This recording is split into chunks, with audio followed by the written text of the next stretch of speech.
Hello everybody, welcome to Shop Talk. I am editor Janine Wright of Greenhouse Grower Magazine, and I am here today with Chuck Pavlich of Terra Nova Nurseries. He's the director of new product development, and we are going to talk about all the new plants that Terra Nova has that we didn't get to see at trials, but now we get to see a little bit of peek through video the best we can with all of the COVID stuff going on. So Chuck, welcome to Shop Talk.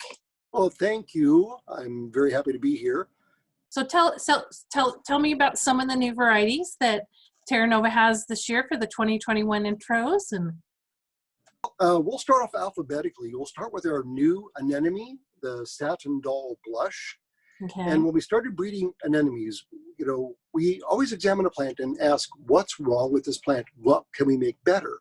And something that's kind of wrong with a lot of anemone varieties is the running underground. Yeah. So we chose our background plants with short internodes and crossed and bred and threw out and crossed more and developed plants that have very short internodes underground so they don't run 5 feet and pop up onto your sidewalk. They stay nice and compact and full. And when you have short internodes, you have higher crown count, many more flowers. And as a seedling, the metric was to have 65 flowers on the plant year one. Oh my goodness. That's year one. Yeah, so it's a prolific bloomer, sounds like. And, great foliage. I mean, it's one of the best varieties that I've seen. The flowers are large, they're upright, they're very cheery, and they're long lasting too.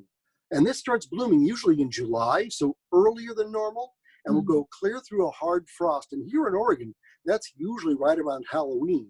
So you're getting 4 months of flowers. It's amazing. That is. And it's kind of nice you don't have a summer bloomer because those are kind of hard to find sometimes. It is. And that's one of the reasons why we started with species, that we bring in the early species, the late species, and then you get this broad flowering habit. Next, we're going to go with our new Begonia, and it's New Year's Eve. And New Year's Eve came out of my hardy breeding, but this plant is different than everything else. It has star-shaped maple-like leaves. They're silver with deep gray veins, a little bit of green in the vein, and it's a very compact, rounded plant. It would make a superb basket. It has fairly large pink flowers that are single, and the cool thing is it's sterile, and so those pink flowers will last several months each. So it's a big ball of color, and it's great in the garden. It's great in hanging baskets and great in the container, and it makes a fine house plant too. Really a lovely plant. So it can be, you can bring it outdoors and then bring it indoors when it gets a little colder and enjoy it. Indoors and outdoors. And all of my hardy breeding, it had to go into my vernalization house for the winter with winter lighting and stayed about 38 degrees. And at 38 degrees, these plants have to look retail ready. So they can't be just surviving, they have to be thriving even at those low temperatures. And that's the basis of all my hardy breeding. Look great even in cold weather. Now, this will get frozen at 32 degrees, of course, but it's also perennial in zone 7 and 8. Okay. So it'll pop right back up out of the ground. Cool, cool. Yeah. Yeah, and I love the, the red color with the New Year's. It does kind of remind you of like a New Year's celebration, or with the silver and red. And exactly. Yep, you get the streamers coming out, the pink flowers. It's really a happy little plant. For sure, for sure. So, okay, what do we have next? Oh, next, that would be our Brunnera, and that's Brunnera Alexandria. And Alexandria is the mirror image of Alexandra's great, but with a pure silver leaf. Huge silver foliage, beautiful sky blue flowers in the spring, and in the shade, this just glows. Any little glint of sunlight that hits it, it's very reflective. It's amazing, and it's very vigorous too. This is a great companion for Alexandra's great. Super hardy, it's zone 4 we rate it. Easy to grow, large foliage, sets up dark foliage super well, good in containers, great in the ground, actually thrives in heat and humidity too. So this is a fantastic new perennial, very happy. Yeah, and it's so hard to find good shade plants that have kind of that silver lighter color that really pops in, with the darkness and stuff. So it's very, very true. For sure. Very true. You want to talk about Coleus now? Yeah. All right. Well, you can always say no, but I wouldn't listen. So in my Coleus breeding, I discovered a little dwarfing gene a couple of years ago. And I traced it back to one parent, and I've been breeding with that one parent. The cool thing about this dwarfing gene is that it doesn't make the plants less vigorous, it just literally shrinks their size. And sometimes it gives them bizarre foliage too. And a cool thing is, most of them don't flower. I'd love them to flower so I get more generations, but they almost never flower. That's one of the bugaboos with Coleus, is that they produce flowers and then look ratty. Well, these are not going to flower. I actually have live specimens that I brought with me. Oh, cool. Let's see them. So this is Mad Medusa? Mad Medusa, right. So this great little bun, this is one input. This little ball of fuzz is fantastic. Oh, there we go. It's kind of hard to get them in the camera. There we go. That makes me disappear. That's so weird. That is. But it's fair. So great in containers, excellent for mixing, just a really sweet little plant. And this is just a young one yet. This is one we're going to take to cast. But by the end of summer, this is going to be a pretty broad ball, mushroom-shaped plant.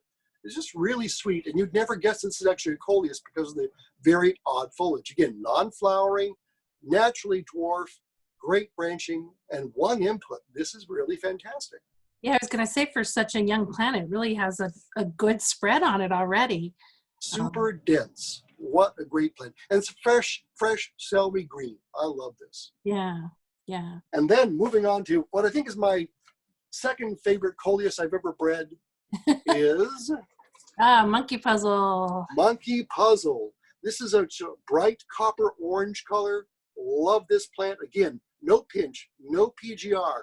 And we put that on our labels because we don't want anybody trying to dwarf these. They're already naturally dwarfed. So leave them alone, stick them, let them go, no pinch, no PGR, super easy. And this is actually a large plant. This is not a small plant at all. So when this is mature, it's going to be about 20 inches tall and over 2 feet across. So it's a really super great plant for a bedding plant, as a ground cover, in big containers, as a mixer. And again, very unusual foliage.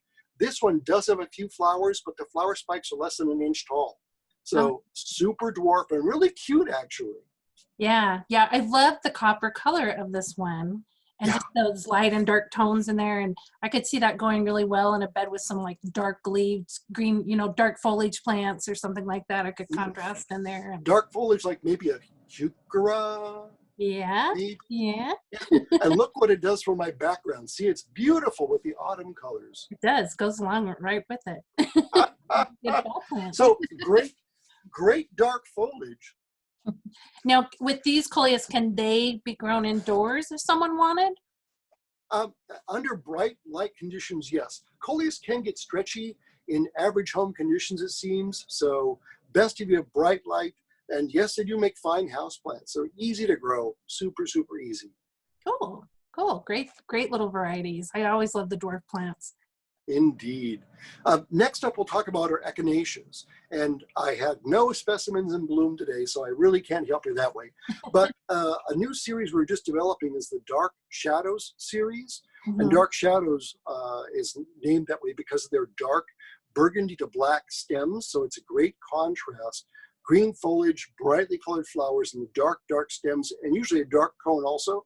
So the first variety is the variety called Wicked, and it is wicked beautiful.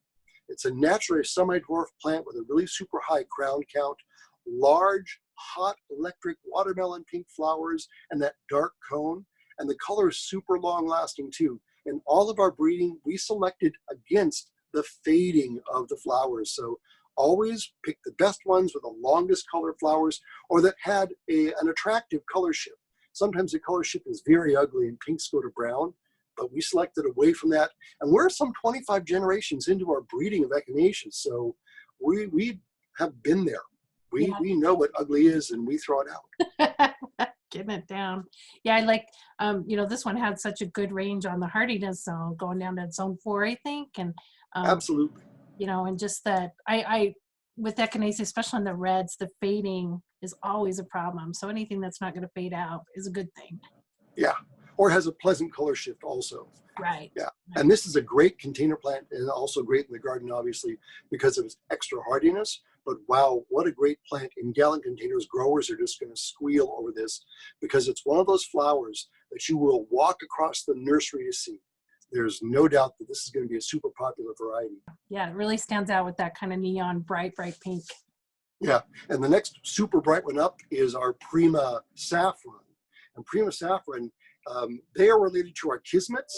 So super dwarf, great habit, great in containers, and the saffron color on this couldn't be more pure and true saffron color. It's very saturated, super long lasting, and when the color does shift, it goes to gold. It doesn't go to anything unattractive. It goes to gold. What's, horrible about gold? Nada. So about half to 2/3 the size of the Kismets, so a little bit shorter, but that same great habit. Love this new plant. And it's also a super sweet scent and really a good pollinator attractor. I was surprised when we saw the bumbles on it, and then we saw honeybees on it, and then we saw mason bees on it, and different genera of bees, not just different kinds of bees, but entirely different genera of bees coming to visit this plant. So that's a happy plant for bees. Like you got a winner here too. And I love the blooms on this one because they really are kind of the daisy-like petals on it. And it's a really simple, classic flower. Yeah. Everybody's going to love this. Yeah, and big blooms on it. So indeed, indeed. More echinaceas. We have brand new doubles coming up. Sunny Days Lemon. Wow. Talk about a fantastic flower machine. Beautiful lemon double flowers. But the crown count is phenomenal. It's a bushel basket-sized plant year one with dozens, literally dozens of super long-lasting blooms, and they're also very fragrant. This one smells like a little honey, a little coconut. It's really a delicious scent to it. And that's not common in all of the doubles, but this one has a lot of nectaries, which are also good for insects. You'll even find hummingbirds visiting these flowers because of the obvious nectar ability. Love this plant. Great dark foliage and foliage clear to the ground. And that's both of the Sunny Days ruby and lemon. They have foliage clear to the ground, so no naked legs on these. Looks great in the garden and looks superb in a pot. Yeah, beautiful. Love them, love them, love them. And on to our fantastic Helleborus. So years ago, we used to buy in seedlings from a very good breeder. And the seedlings, of course, were variable, even though they're all part of the same strain. So they had different bloom times and slightly different flower shapes and slightly different habits. And so we started our own breeding program, and Dan had collected Helleborus for years over in Great Britain. So we started with all the old ones that we could find. And the thing that we did was judge them on their ability to actually grow in the lab. And that's one of the big deals with Helleborus, is that they produce phenolics in the lab. Whenever you cut them, it's an injury wound, and so they try to heal it. And the phenolics will actually stop the growth within the lab. So we started varieties that grew well in the lab, and then we trialed them outdoors and finally made selections of the best varieties that grew well in the lab. Armpit. The varieties that grew well in the lab, and then we picked the best flowers. And we have 5 varieties that we've got now, and they're all going to flower all at the same time. They're all going to be identical within their variety, and that's important when you're trying to get a crop out the door that it flowers at the same time. So we have North Star Series, and these are all our own super hardy hybrids. And we have North Star Crystalline, which is a pure white without even a trace of yellow in it, and it has beautiful outward-facing blossoms. We have North Star Garnet Frills, and that's also an incredible flower. My gosh, the red picotee edge on this and the doubleness, just gorgeous. Yeah. Heavy flowering. North Star Pink, a pure, smooth, little bit darker than baby pink. Really a lovely plant that's super vigorous. And then North Star Plum, my gosh, what a flower factory. It is rough and tumble and just pumps out the buds incredibly well. A beautiful slate purple color. I enjoy this plant a whole bunch. And then probably my favorite of the group is North Star That would be North Star Ruby Heart. Ruby, and it's my favorite, and I can't remember its name. My favorite child, whoever your name is. So Ruby Heart is a full double, and it has tons of ruby red speckles throughout it, and they get closer towards the center of the flower, and that's why it's Ruby Heart. So just a fantastic flower. You can see this one a mile away because of the stark white and the ruby dots in it. It's going to be a super good plant for containers and going to fly off of retail shelves. Love that one. Yeah, yeah. I love the one thing that really struck me about that variety is how far up the petals the speckles go, because some speckled varieties I've seen, it stays right down in the center there, but they really make it pop because of that. It does, and it does have a nice, clean, pickety white edge to it. So it's also a very tailored-looking flower. This is going to be quite popular, I think. And all of these, absolutely all of them, for us finish super easy as a 72 cell, and then they grow quickly. And our formula to get them flower the next year, and that was one of the trials also, is that we finish them out of TC. They finish by June, and then we grow in the summer and bulk them and then go through vernalization, and they'll start flowering the very next year.